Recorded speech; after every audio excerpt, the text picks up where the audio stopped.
always learn, try different things, find joy, even though your situation may be bad, whether it's poverty, whether it's, grieving, always find the funny, right? And love hard. And to be affectionate, to let it all out. And not be afraid to be vulnerable, let it all out. Not letting disappointments or failures make me bitter, negative, and too afraid to be vulnerable. Hey family, that right there is the perfect example of what it is to have joy in its purest form.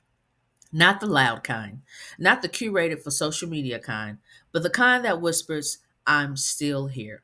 The kind that shows up in small moments, in laughter after tears, in breath after anxiety, in stillness after chaos. Joy doesn't always shout, but it never lies. It tells the truth about who you are beneath the noise. It reminds your spirit that it's not just surviving, it's still alive, still glowing, still grateful. So, today, in this episode of The Power of Emotions Take Back Your Power, we're not chasing joy. Oh no. We're uncovering it and we're learning how to use it as the weapon it was always meant to be. Let's jump into it. Automatic redirection. Tired of being tested on the same lesson. Get the money, keep collecting. I expect the best and nothing less. I bet I get it. Automatic redirection. Tired of being tested on the same lesson. Get the money, keep collecting. I expect the best and nothing less. I bet I get it. What's up, family? Welcome back to Man of Motivations. It is I, your host, Dominique Bishop. Look, we're gonna go ahead and jump into it. You already saw the intro video, and so you know what we're talking about today. Again, the series is The Power of Emotions, Take Back Your Power. And today, as you can already tell, we are talking about joy, the weapon of overflow. All right, so let's get into joy, okay? Um, we're gonna lean into joy and we're gonna talk about how we can use it as a power. So the thing about joy is that it's not just a reaction, it is a weapon. It's a spiritual stance. It's resistance in the face of despair. And it's your reminder that your soul, still knows how to shine. I'm gonna say that again for you. Joy isn't just a reaction, but it's a weapon that we can utilize. It's a spiritual stance and it's resistance in the face of despair. And it's your reminder that your soul still knows how to shine. Joy is everlasting. Joy doesn't need something to happen in order for you to have joy. Joy is something that comes from within. Joy is something that you already have. No one can give it to you. And no one can take it away unless you allow it to be taken away. But joy, that's yours. Okay? These are one of those emotions that you're born with, just like the others. You're born with the ability to be angry. You're born with the ability to be sad. You're like these are things that we already have instilled in us, and joy is one of those things. As a baby, you have joy. It's already instilled in you. But of course, as we get older, we lose our joy because we start to focus on other things and make other things more important than what really matters. Okay?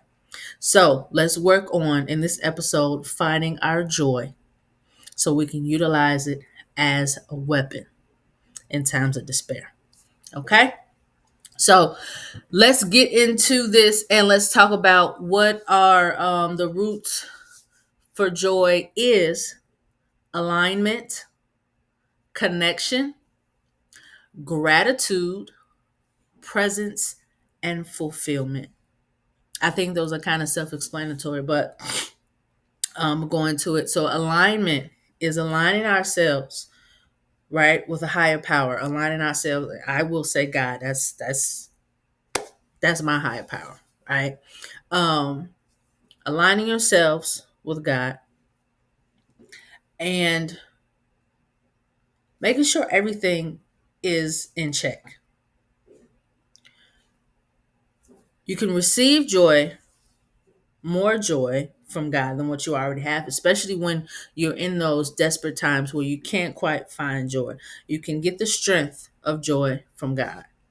Some ways you can do that is by praying for peace, praying for joy, um, praying for God to open your eyes and to look around you, look within yourself, and find that joy again. There's so many different ways to unlock joy. But in order for you to unlock joy, you have to be introspective. You have to look within inside yourself because that's where it's supposed to come from. All right. Connection. Connecting, of course, with God and connecting with others. Gratitude. Consistently being thankful. Always be in a state of gratitude. Always be in a mind of being grateful. I just did a quick little TikTok video where I was talking about I was in traffic in Atlanta the other day and I was moving forward. And as I looked in my rearview mirror, I was looking back at the people behind me and I said, I'm glad I wasn't back there. I'm glad I'm further along and I'm moving forward. But I know that there are people that are behind me that are wishing that they were in the position that I'm at. And I use that analogy to say that no matter what you're going through, no matter what circumstances, situations you have going on in your life, there's always somebody that wishes they had what you have. So it's always important for us to have a mind of gratitude, to be grateful for what it is that we do have, because like I said, there's always somebody that wishes that they could have what you have. You sitting here and you complaining. I could have complained that I was in traffic.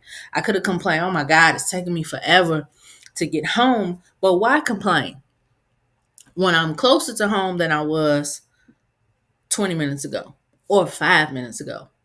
And there's somebody that just got on the interstate trying to get home and they have a longer journey than I do. They're wishing that they were in the position that I was in. It happens a lot in life.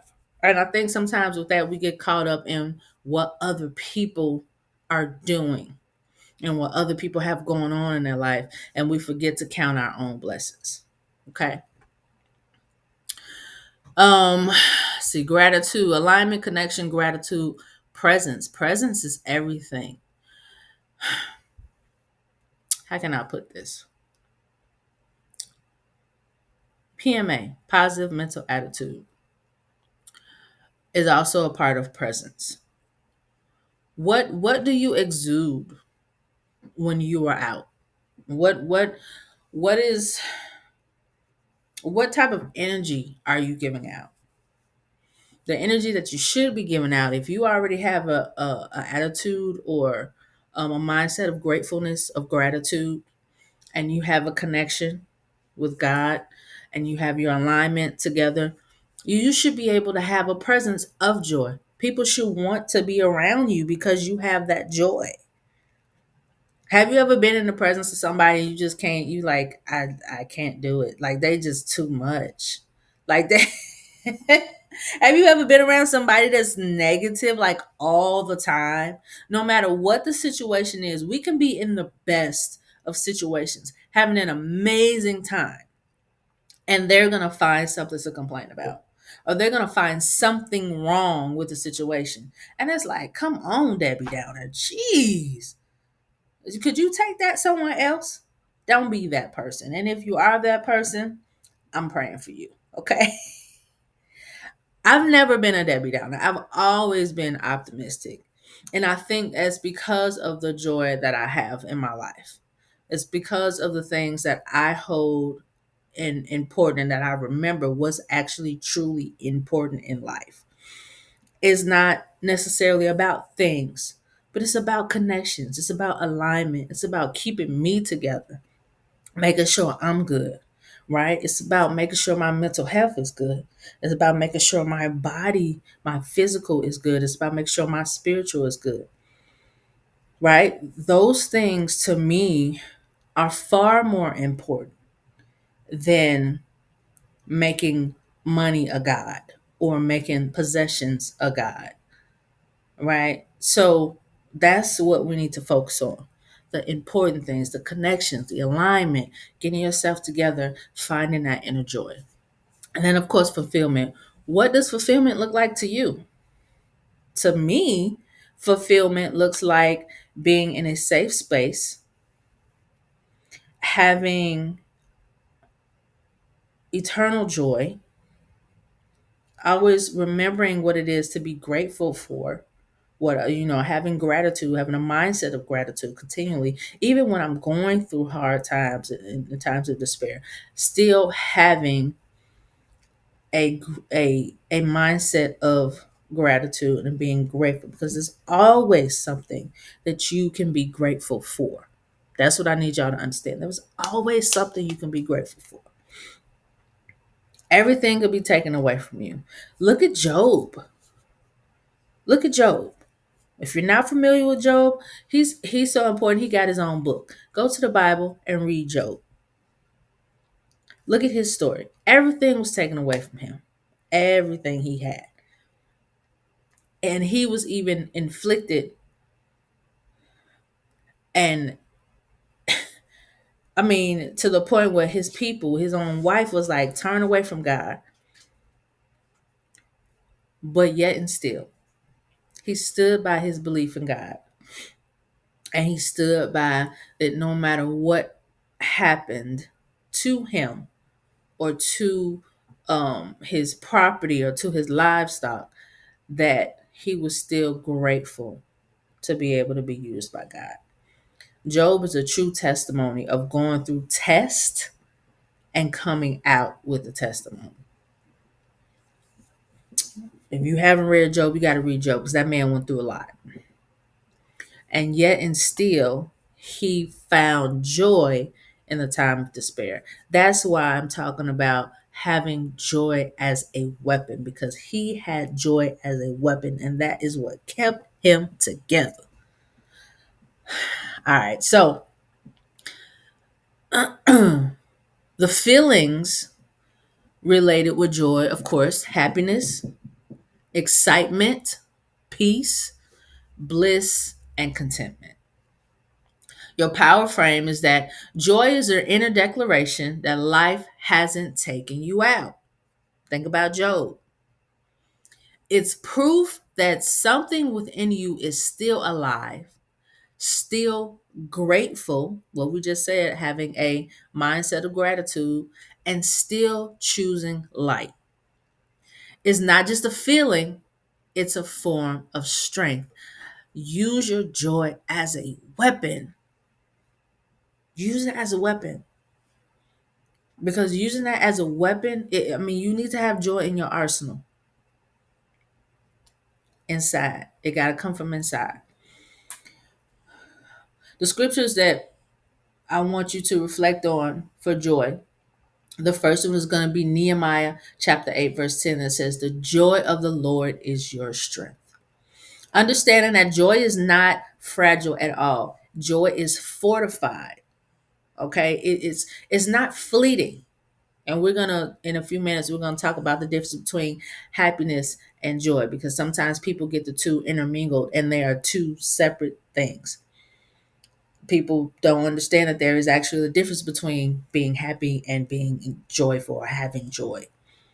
That's why it's not having happy, it's having joy, because it's something that you're always supposed to have instilled in you, inside of you.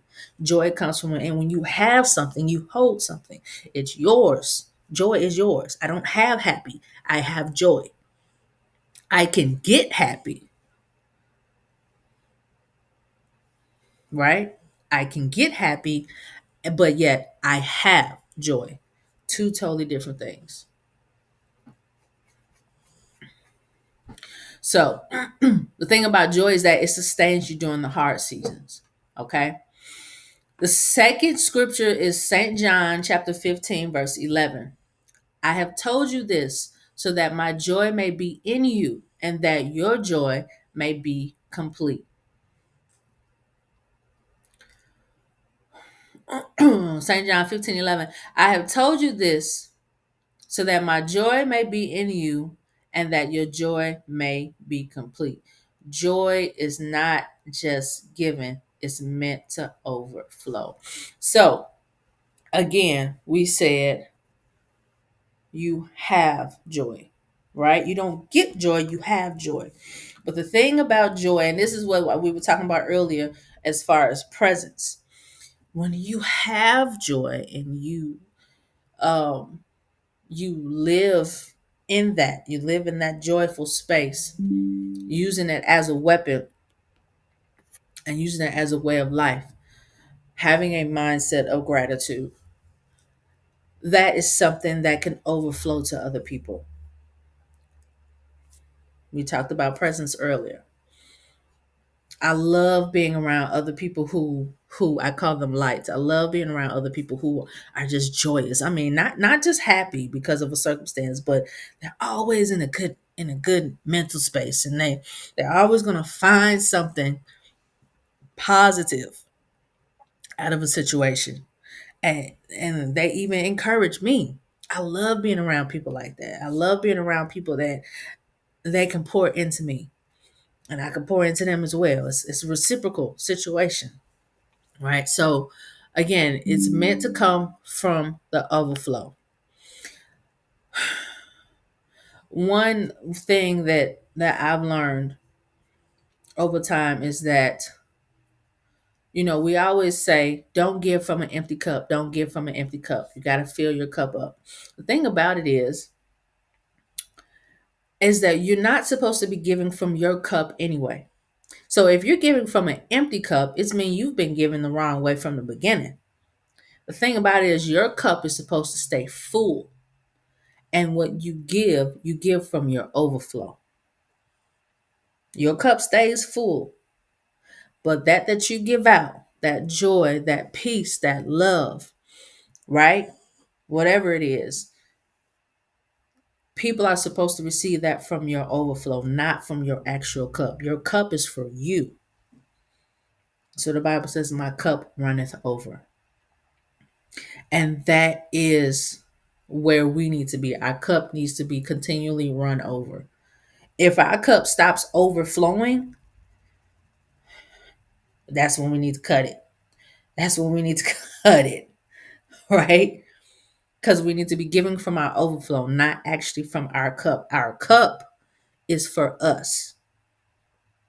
Our cup is for us. We're not supposed to be pouring out of our cup, but the cup is going to be full for us and is going to overflow.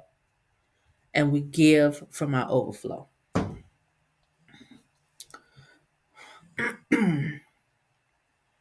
So, joy is a fruit of the Spirit. There are others that you can look up, but joy is one of the fruits of the Spirit. It is not circumstantial, it is spiritual. Again, joy is something that you have, it comes from within. But if you're focused on the stuff, if you're not working on keeping that joy alive, then there's something else in the place of joy. There's probably still some in there somewhere, but you're going to have to work harder to get it. See, joy for me is at the forefront, and I've got a lot of it, and I live off of it and thrive off of it. And it's exuded in my presence when I'm around other people. So, what I want you all to do is pursue sustainable joy and not fleeting highs. Okay? What I want you to do is pursue things, pursue things that make you feel whole, right? Not the circumstantial stuff, not the stuff that's fly by night, not Um, you got an extra couple of dollars or you won some money at the casino. Okay, that's cool, but that's just a moment. That's happiness for a moment. That's not joy, right? We're not looking at circumstantial things in order to obtain joy. We're looking at the things that will fortify us, the joy that will fortify us and keep us. Again, we're using joy as a weapon to help us to get through times of despair. So here we go. Let's clarify the difference between joy and happiness because joy is not the same as happiness.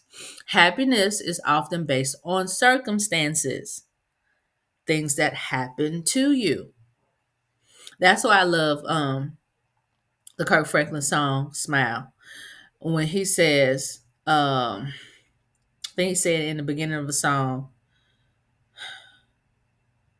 what he says, something about happy because you got to have something happening, right? In order for people to be happy, you got to have something happening. That's not what we're talking about. That smile comes from your inner joy that you already have. And I also love the song we grew up saying, this joy that I have, the world didn't give it to me. The world didn't give it, and the world can't take it away. This joy that I have, the world didn't give it to me.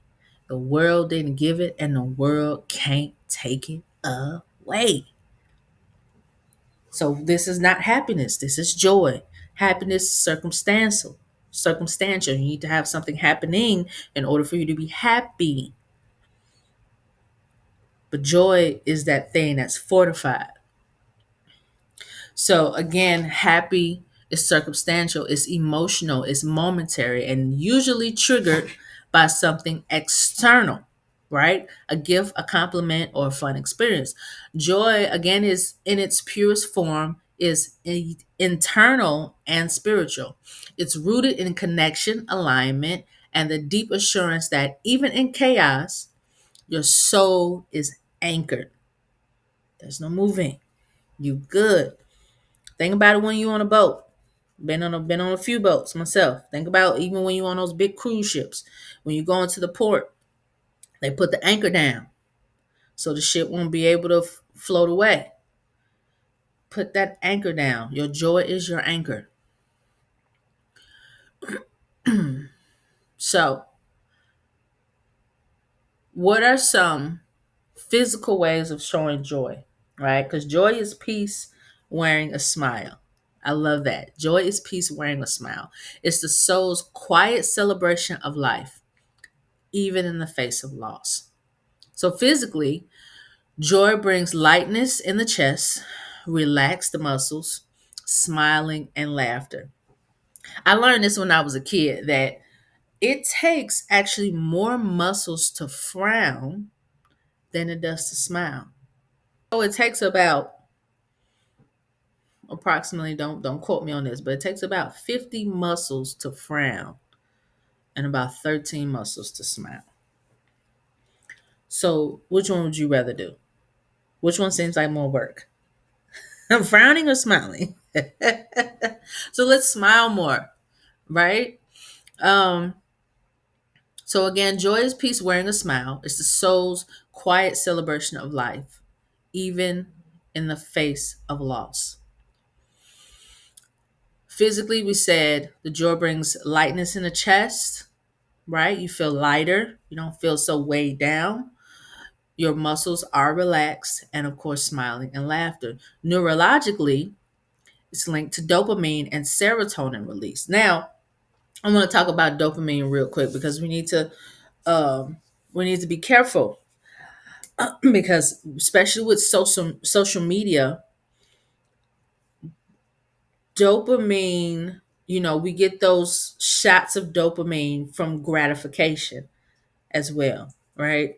So they call it like a dopamine high. So let's say you're on social media and you're scrolling, you're getting shots of dopamine, and that's why people get so locked into social media, um, because you're laughing, it's things are funny, and it's only 15 seconds or a minute. Some videos may be longer, but You're just getting that little shot of dopamine that keeps you going, the little shot of dopamine that it brings you a sense of happiness. It brings you a false sense of joy, right? Because it's sending signals to your brain. The dopamine is going to your brain. It's like, oh, this is good. Oh, this is good. Oh, this is good. So that it keeps us locked in to the social media. And there are other things out there that we get dopamine from.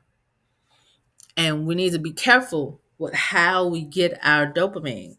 Don't let it be a false sense of security in that type of dopamine that you're getting. And you want it to be a natural sense, right? Joy, neurologically, it gives your brain dopamine automatically. You're comfortable, you're safe, you're happy.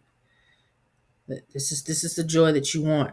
Not any false sense, not any fleeting sense of joy, right? So let's focus on that too.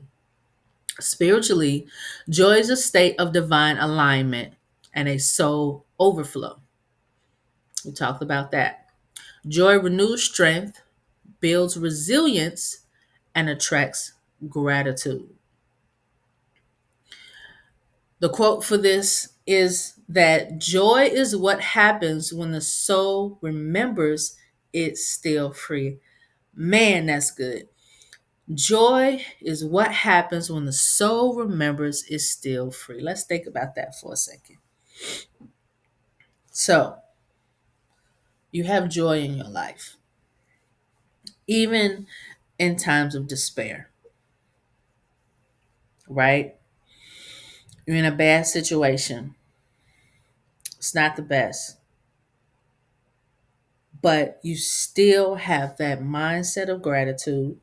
You're still finding things to be grateful for.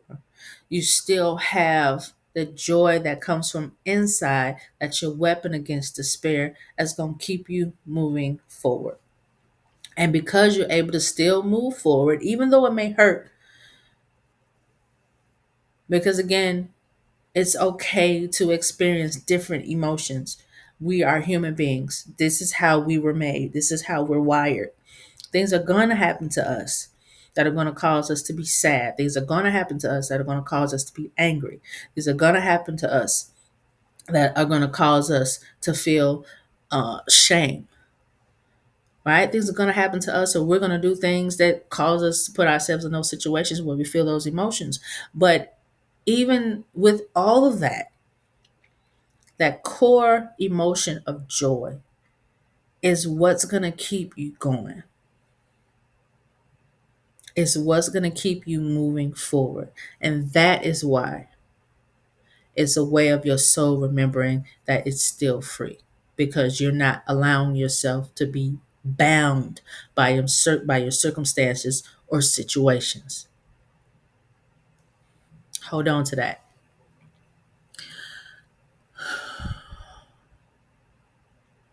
So let's be clear. Joy is not the same thing as always being cheerful. Different things. In fact, real joy, listen to this, often shows up quietly in the middle of struggle. We've been talking about this all along. Joy is your weapon.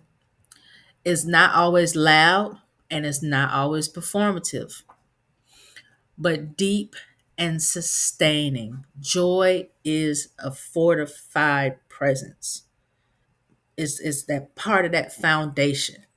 It doesn't have to be over the top. It don't have to be loud, right? And sometimes, if you think about certain comedians, like one of my favorites was Robin Williams. And a lot of other comedians, they say that some of the funniest people, some of the best comedians were the ones that felt the worst, right? We had so many different comedians pass away because of unaliving themselves. Um, and it's because there were points of happiness, but there wasn't really any joy there, right?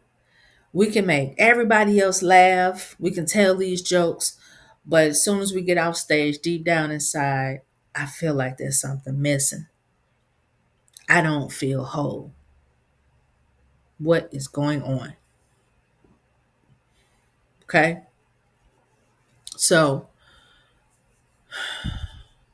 real joy often shows up quietly in the middle of struggle. It's not loud, it's not performative, but deep and sustaining. When you have that deep and sustaining joy, that is what's going to hold you down through anything you're going through. So that's why I was talking about, that whole performative and, being a comedian or whatever, not just comedians, but there are a lot of people out here that think about some people who have unalived themselves.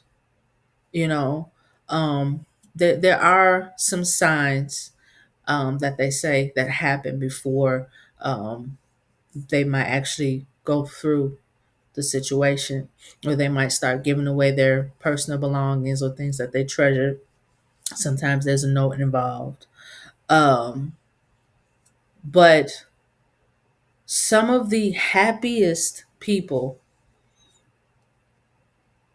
are the ones who have unfortunately unalived themselves. And a lot of times people don't see it. They think just because you're laughing and you're joking and you're doing this and you're performative and everybody, you're the life of the party and everybody wants to be around you and this, but deep down inside the joy is not there. Again, the joy is what fortifies. Okay. Let's talk about toxic positivity. So, toxic positivity, on the other hand, is when we force happiness or deny our true feelings because we believe being positive is the only acceptable emotional state. Let me give you a couple of examples of what it looks like. Saying things like, just be grateful to someone who's grieving. Telling yourself it could be worse instead of letting yourself feel pain. Avoiding difficult conversations because you don't want to bring the mood down. Minimizing your own emotions to avoid seeming negative. Constantly posting happy content while hiding emotional distress. So now, with toxic positivity, what does true joy look like? Let's get into it. True joy is allowing yourself to cry, but still trusting God's process and promises. Okay. Laughing with a friend over a hard day because your spirit needed it. Sitting in the quiet and feeling at peace with yourself, even when life isn't perfect. Finding beauty in small things, a good meal, a smile, or a sunrise. Practicing gratitude without gaslighting your reality. Okay. So toxic positivity says everything happens for a reason, just be positive. What? And I admit I've done that sometimes too. Trying to disregard negative emotions that come with certain circumstances or situations. And you're like, all right, it's okay. Everything happened for a reason, just be positive. Well, don't push the feelings aside.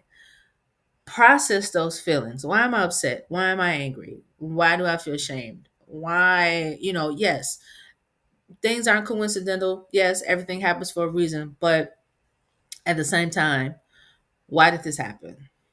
Let's figure this out. Let's go ahead and process these emotions. Let's go ahead and break it down and go through it and feel it, but yet and still not staying in that emotion, still having joy that, yeah, okay, I lost my job.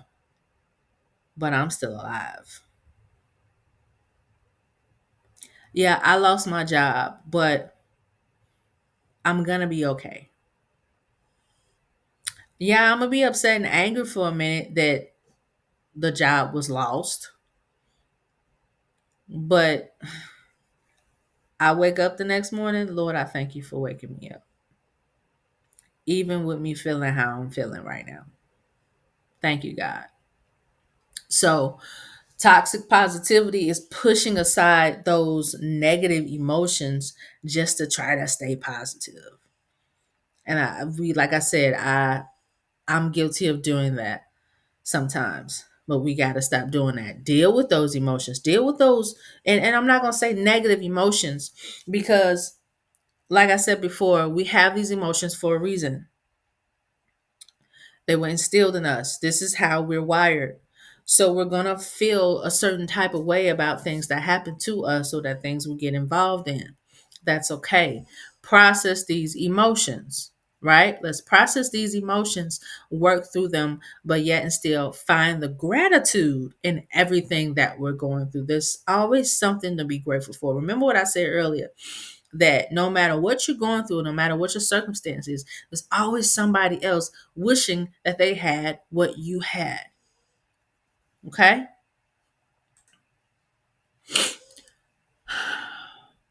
Now that we have that, and we've taken care of toxic positivity and we've taken care of the difference between happiness and joy. Joy is something that you already have. Happiness is something that is circumstantial. Something has to happen to you in order for you to be happy. Okay? The question that you need to ask yourself is, where am I confusing positivity with true joy? Ask yourself that question. Where am I confusing positivity with true joy? What emotions have I been pushing aside and saying, well, hey, everything happens for a reason. Let's just keep on trucking. Let's keep on moving. Let's keep on doing this. So you keep trying to move forward and you just not dealing with the emotions that came with the circumstance. And you're like, all right, I just need to stay positive, need to stay positive. Staying positive is cool, but at the same time, don't ignore the pain. Okay? We cannot ignore the pain.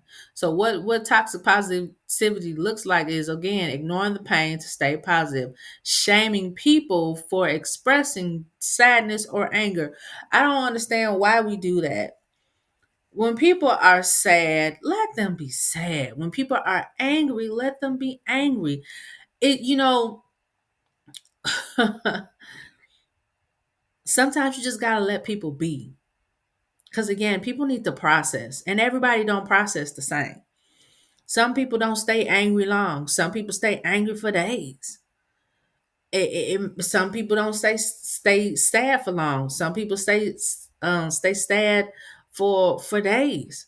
It depends on how that person processes. It depends on what tools they already have in order to process. Some people might not have any tools to process, and they don't know what to do, or they just process in their own way. Some people self-medicate by processing, right? That's not the healthiest thing to do. Um, but in that same token, you gotta let people be sometimes. Like it's the worst thing, and I've I've been in that situation too, where I've been so upset or I've been pissed off or I've been sad about something, and then you got somebody in your face that's like, well, everything gonna be okay. You're gonna be all right. I mean, girl, that's not a big deal.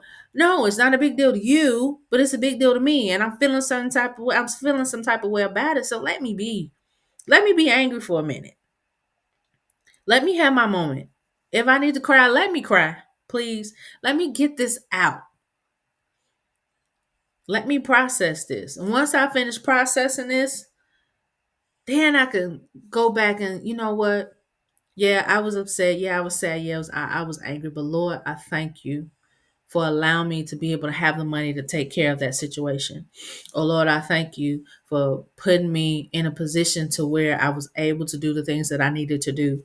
Oh Lord, I thank you that I'm able to utilize somebody else, or I was able to call this individual for assistance, or I get to the gratitude and I get to the joy and peace and peace. But sometimes it's steps for people.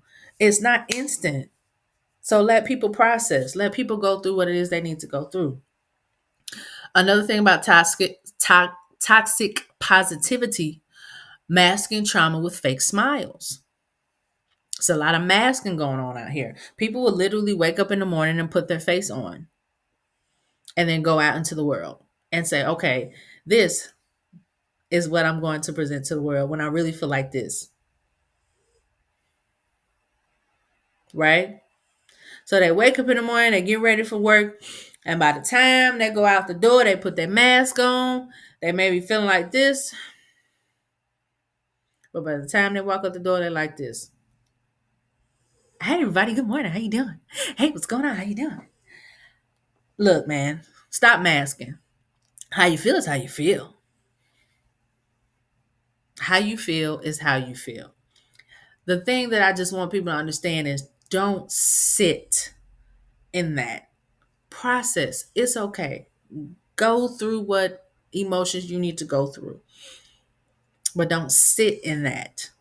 All right. If you're down in the dumps, it's okay to be down in the dumps, but don't sit down there. Don't stay down there. You got to find some way to get back up. And that's why you got to have joy as a weapon to utilize that to fight back and get back into that place of joy. So, true joy looks like finding light even in dark seasons, like we were just talking about, letting gratitude coexist with grief, choosing to see hope without denying what hurts. All right. So, let me give you a personal example of I actually had something that just recently happened to me. Or I didn't tell y'all this, but I'm blessed I got another job, pays better money and much better benefits and everything. So I'm going on this is actually going on my third week of that job. So I got my first paycheck from them last week. So I'm driving to work one night and my car starts to overheat. So I'm like, Lord, let me just make it to work. I deal with this in the morning. So driving to work, car's overheating. I make it to work. Cool. There's nothing I can do about it right now. So I go inside and I go to work. Come out in the morning, get in the car, and I'm like, Lord, let me just make it home. Because I work odd hours. So nothing was really open for me to take care of anything. So at this point, I'm just like, Lord, let me just make it home. So I get home, and the car heated up so bad, I literally was pulling into my driveway and my car shut off. And I wasn't able to cut it back on to straighten out or anything. When I walked in the house, I had to leave my car parked. It was like majority of it was in the driveway, but the nose of it was still in the street. So luckily I live in the cul-de-sac. So, when nobody go hit or anything. So I went in the house. There was nothing I can do. I wasn't gonna sit there and cry about it, right? So I went in the house and I went to sleep, took me a nap, and I just, asked my wife, I said, hey, wake me up when you get ready to go to work so I can move my car because it was kind of blocking her in. Got up, I was able to start it up, move my car. So then I went and I had to order because I was scared the car was going to cut off on me again. I had to use Uber to order some coolant because I looked under the hood and there was actually no coolant in the car. That's another thing. When you guys go get your car serviced, go get your oil changed and things like that, make sure you tell them to top your fluids off. Now, I don't know if all my coolant had ran out because I hadn't been seeing any drips or anything under my car, but maybe they just hadn't topped it off from when I got my oil change. I don't know, but there was no coolant in there whatsoever. So I'm thinking, let me just get some coolant. So I ordered some coolant off for Uber. Somebody dropped it off, put it in there, drove it around my cul-de-sac for a minute. It overheated again. I said, okay, now what? So got in contact with this mobile mechanic that I utilize. He came out the next day, looked at it, and was like, boom, you need a radiator. I was like, oh man. So now I'm thinking, how much is it going to cost me? Right. So he gave me a price for it. And unfortunately, the part wasn't available. The radiator wasn't available that day. But yet and still, he was like, I'll come back out. I can fix it Monday. They said the part was going to be ordered. It'll be in Monday. I said, cool. I'm off Monday. Come on over and knock it out. So I was at home. He came here with the radiator. They fixed it. I paid him. I'm back on the road. And I got an extra blessing. My AC was acting a little wonky, and he went ahead and fixed that too. So I'm just grateful because even yet and still, my wife had to remind me, and I was like, you know what? I said, man, I'm glad I'm glad I was able to get it fixed. And I was looking at some other stuff on the car that I needed to get done. I said, I got to get this done, and I'm gonna get this done. And she was like, you looking at all the stuff that's still necessarily wrong with the car, but you were just able to pay this man money with no problem to get your car fixed, and now you back up and going again. I said, you know what? You are so right. So during that situation, and then also, mind you, I still had to go to work, even while my car was down. My car was sitting in the driveway for like 2 days. Now that my wife and I work different schedules, um, I was able to utilize her car to go to work. So it was a couple of things that I had to sit down and think about and have gratitude for. First and foremost, I'm grateful that I got this new job, that I was able to just go ahead and pay for the services and get it knocked out. I'm grateful that my wife had a car, that we both have our own cars, so I was able to utilize her car and still go to work, so I didn't miss out on no money. I didn't have to take off for work or nothing like that, right? I'm grateful for the guy being able to come to my house and take care of it. It was just so many things that I could be grateful for, and then on top of that, my bills were paid. Like it was just so much other stuff that I was able to be grateful for in this circumstance and situation. I could have I could have, you know, been a little bit upset. Man, I just spent this much money. Oh, man, now, you know, no. Let's not focus on that. I'm grateful that I had it to spend. No problem. Zelle the man. Boom. Done. Next. So that's a blessing in itself. So it was so many things during that situation, during the circumstance that I was able to check off my list and be grateful for. And I had joy about the situation. I didn't miss a beat. I didn't miss a beat. And I'm so grateful for that. So we have to understand that no matter what the situation is, there's always something to be grateful for. Another example I want to give you is, which was actually a little bit darker, was back when my mother passed. When my mother passed, never forget the funeral service. We were on the south side of Chicago, and my soccer team at the time I was in college. I was a freshman in college, actually. My soccer team, these people that I just met, my coach and my soccer team came to my mom's funeral. And I mean, they got a bus, they drove out from Indiana and came out there to support me. So, yes, of course, that was a major situation for me. My mom had just passed. But I was able to look around and see all of the people that were supporting me and my family. And that is something that I will forever be grateful for. I still talk about that moment till this day.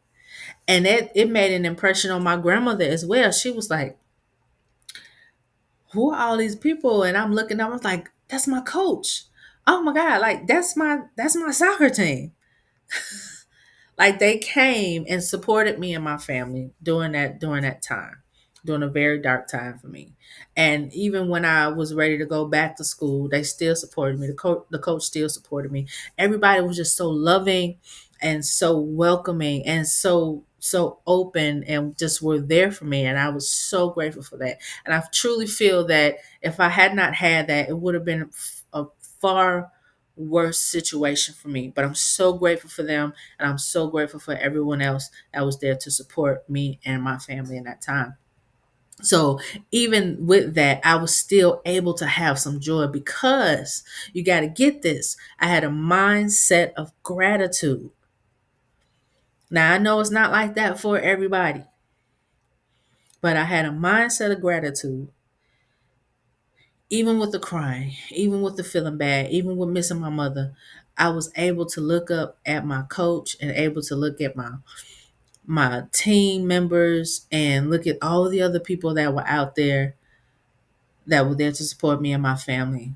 And to know that I have that much love and support was able to help me get through my grieving process. So take that.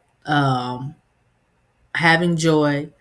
And again, I truly feel that having a mindset of gratitude is truly what's going to get you through a lot of your hard situations. All right. So make sure that you look for joy markers, moments of laughter, moments of gratitude, like we just talked about.